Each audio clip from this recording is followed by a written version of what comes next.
दिल्ली के राम मनोहर लोहिया अस्पताल में डॉक्टरों का कोलकाता केस को लेकर प्रदर्शन।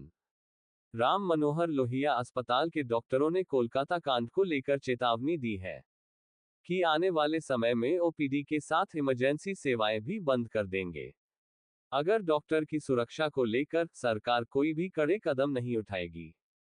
कोलकाता हिंसा को लेकर लगातार डॉक्टर पिछले 5 दिनों से हड़ताल पर है। ओपीडी सेवाओं की बात करें या लैब की बात करें, सभी हड़ताल को लेकर बंद है। वहीं डॉक्टर अभी भी दोषियों को फांसी की सजा के लिए मांग कर रहे हैं। डॉक्टरों ने सीबीआई से भी जांच में कड़े कदम उठाने की मांग की है। डॉक्टरों ने कहा कि पश्चिम बंगाल सरकार की मुखिया ममता बनर्जी खुद एक महिला है, उनको महिलाओं के लिए कड़े कदम उठाए जाने चाहिए। डॉक्टरों ने कहा, अगर जल्द व्यवस्था नहीं की गई तो देश के डॉक्टर हड़ताल पर जाएंगे। प्राइवेट हॉस्पिटलों से भी सहयोग की मांग की है। मेरा नाम है डॉक्टर हर्ष।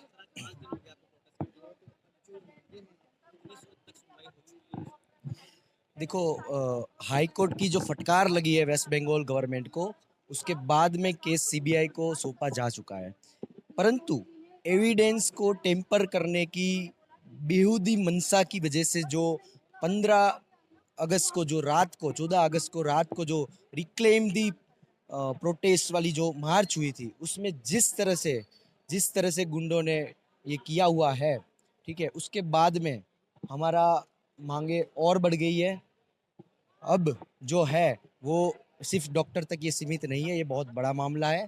पहले इंसानियत है, फिर महिला है और फिर डॉक्टर है।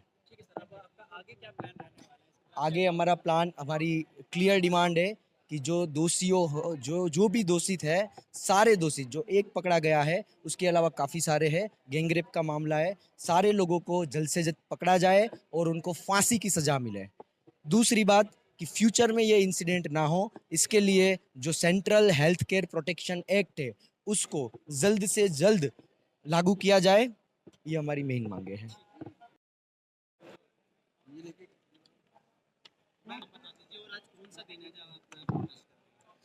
मेरा नाम डॉक्टर कुमारी अर्चना है, senior resident neurology RML hospital. आज हमारा 5th डे ऑफ प्रोटेस्ट है और ये हमें बहुत दुख से बोलना पड़ रहा है कि लगातार 5 दिनों से हम अनवरत प्रोटेस्ट कर रहे हैं, लेकिन सरकार हमारी कोई मांग नहीं सुन रही है। ना तो वेस्ट बंगाल सरकार सुन रही है, ना तो सेंट्रल गवर्नमेंट सुन रही है, क्योंकि जो भी हमारी मांग पूरी हुई है अभी तक, सीबीआई वाली जो मांग है वो भी हाई कोर्ट नहीं दिया है, और जो मतलब प्रिंसिपल को परमानेंटली जो बर्खास्त करना था वो भी हाई कोर्ट नहीं है ऐसा जारी किया, क्योंकि उन्होंने तो यहाँ से वहाँ ट्रांसफ़र कर दिया था। और इससे भी बुरा ये हुआ है कि इस प्रोटेस्ट के दौरान भी, परसों की जो बीती रात है उसमें, जिस समय कैंडल मार्च हो रहा था, तो वेस्ट बंगाल में बहुत ही बुरी तरह से आरजी कर पे अटैक हुआ। बहुत सारे हज़ारों की संख्या में गुंडे आए और उन्होंने एविडेंस साइट को, उस बिल्डिंग को डिस्ट्रॉय करने की कोशिश की, डॉक्टर्स पे हमला किया, उनको डराया धमकाया, उनको मारा पीटा। उस दिन रात को हमारे ग्रुप पे बहुत सारे मैसेजेस आए हमारे बंगाल के दोस्तों से कि हमें बचाओ, हमें बचाओ। हम लोग बहुत डिस्टर्ब है, रात को सो भी नहीं पा रहे। और ये भी बता दें कि उस दिन मार्च के दौरान बंगाल में, जहाँ पे सारी दुनिया की नज़रें है, वहाँ पे उस दौरान एक और महिला का मर्डर हो गया है। उस मार्च के दौरान मिडनाइट को जो मार्च था, ये बताने के लिए कि महिलाएं सेफ है, रात को उसी में उनका मर्डर किया गया है। तो अब बताइए हम कहाँ सेफ है? और हम चिल्ला चिल्ला कर बोल रहे हैं, चिल्ला चिल्ला कर हमारा गला रूंध गया है, लेकिन सरकार हमारी बात नहीं सुन रही है। तो हम इस मतलब भय के माहौल में कैसे काम करें? तो हम अपने मरीजों से, पूरी जनता से ये रिक्वेस्ट करते हैं कि वो भी हमारे साथ है। ये डॉक्टरों का मामला नहीं है, सबसे पहले एक इंसान, फिर एक महिला और फिर एक डॉक्टर आती है। तो अगर आपकी माँ बेटी सेफ नहीं है, अगर आपका अस्पताल सेफ नहीं है, तो क्या आप ऐसे अस्पताल में इलाज कराना चाहेंगे जहाँ पे आपकी डॉक्टर के साथ ऑन ड्यूटी रेप और मर्डर हो रहा है? तो क्या आपके साथ नहीं हो सकता उस वार्ड में? तो इसलिए आप प्लीज़ आइए, हमारा साथ दीजिए, ताकि हम सरकार पे प्रेशर बनाएं। और सिर्फ सरकार की नहीं, ये आपकी जिम्मेवारी है कि समाज में ऐसे जो गैर जिम्मेदाराना, जो असामाजिक तत्व हैं, उनके ऊपर हम कंट्रोल करें, उनको ऐसा सबक सिखाएं कि वो दोबारा इस तरह की कोई भी घृणित कार्य करने से 10 बार उसके पहले सोचें।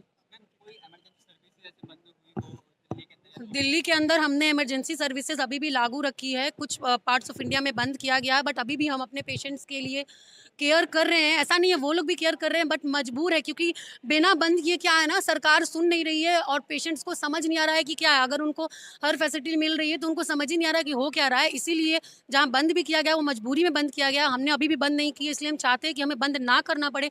हम तुरंत से तुरंत अपनी ड्यूटी रिज्यूम करना चाहते हैं, बस हमारी जो मांगे हैं वो सरकार पूरी कर दे, उसके बाद हम खुशी खुशी ड्यूटी पे आना चाहेंगे।